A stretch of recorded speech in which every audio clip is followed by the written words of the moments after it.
This is the book review for the first 90 days, the proven strategies for getting up to speed faster and smarter. The author of this book is Michael D. Watkins. He's currently the co founder and chair at Genesis Advisors. He's a current professor of leadership and organizational development at MID, which is the International Institute for Managing Development, and he has a PhD in decision science from Harvard University. A fun fact about this book is the first 90 days has sold over 1 million copies and is translated currently in over 24 languages. So, what can you expect from this presentation? Well, we'll have a summary. This is a look into the whys of the first 90 days and its importance for new leaders and the onboarding into a new position. Why is this important? What makes the first 90 days critical to success? 10 strategies for succeeding in the first 90 days. This was a very intricate book with a lot of details, so I just summarized it from the top 10 key and proven strategies to make the first 90 days successful and impactful to your career growth within your new organization or your existing organization. My key findings. So this will be my biggest takeaways and what I've utilized out of my readings through my first 90 days at my new job. And what are your takeaways? Some questions, thought-provoking questions at the end of this presentation. So why is this book subject so important? The quote at the beginning says, "The President of the United States has 100 days to begin to prove themselves. You get 90. 90 days, 3 months, that's what you get. So your goal in every career promotion or transition is to get up to speed as fast as possible, getting to the break-even point, which is the point in which you have contributed as much value to your new organization as you have consumed from it." So here we're going to cover the first 5 of the essential transition items. So number 1 is prepare yourself. There's 4 main points of creating your onboarding checklist: your business orientation, how you establish your presence, your stakeholder connection, who you make connections with and relationships you should focus on, expectation and alignment, engaging in the business plan, and then cultural adaptation. That's going to be conversations with HR and others to determine the organization's culture. 2 is accelerate your learning. So the key to remove the feeling of drinking from the fire hose, which I know we have all felt at some point, is planning to learn. Means figuring out in advance what's important, what are the important questions that you need to answer. It's managing your learning. Realize what's prioritized, actionable, insightful, and enables you to make better decisions. It helps you quickly make the break-even point and personal value creation. And then match your strategy to the situation.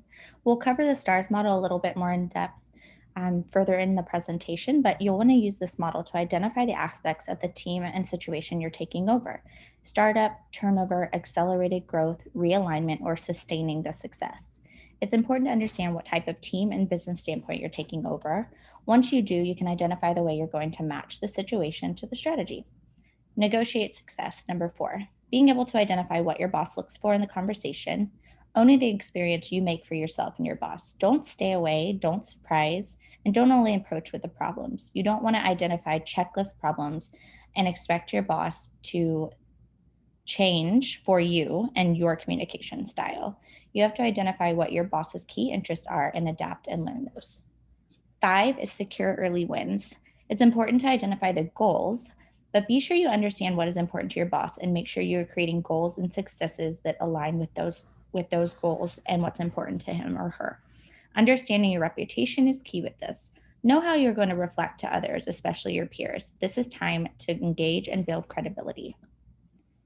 Here's the last 5 of the 10 essential transition items. Number 6 is achieve alignment. Avoid the common traps, making changes just for change's sake. The key is not to feel like you need to jump in and make a big change. It's about alignment, support, decide, and think. And then the end is closing the loop and being sure you tie it all together. That's how your strategy aligns with the strategy of the business. Building your team. Initially, the key is to avoid the traps to jump on the initial thoughts of your previous leadership beliefs. It's important to evaluate the criteria of your current and future team, evolve what you need, being sure you know what talent you have and the competencies you're missing. Number 8 is create alliances. Creating the alliances and peership you need is key to secure the early wins. So understanding the influence landscape, understanding who is the most important to you and your team's success. The influence diagram is key. Knowing both internal and external influence points is important to success, and then putting it all together is what will eventually drive the success of you and your team. 9 is manage yourself. It's important to take stock in how you're feeling. What is feeling good and what is still bothering so far? There are 3 pillars to self management. Number 1 is adapt to the 90-day strategy. Follow the 10 points to succeed in your first 90 days. 2 is make sure you develop personal disciplines with evaluating work cycles and focusing on what's important. Take time to focus on your decision. And 3 is building the support system you need, assessing the control of the home front and counseling those around you. Number 10, accelerate everyone. Accelerating everyone seems very simple, but ultimately is very complicated. Imagine putting effort into accelerating everyone. It'll ultimately contribute to the success of not only them, but you, and ultimately the team and organization. So when you follow the steps to succeeding in the first 90 days, it's about not only your success, but in turn those around you, and in turn the entire organization. So out of those 10, like I said, it's a lot. I kind of broke it down to the 2 that I found the most important. So for me, one of the key things is the people around you, your peers, and the people that report to you. So building your team. A quote from the book says, "You will likely inherit some outstanding performers. These are your A players. Some average ones. These are your B players. And some who are simply not up to the job. Those are your C players." So for me, when reading this book, the most important chapter and key takeaway of the 10 aspects was build your team. You're only as strong as the people around you. It's important to realize and assess the team you inherit, give them a chance, and give them the opportunity to improve. At the same time, you must do what's right for the business and the brand by making the call when needed.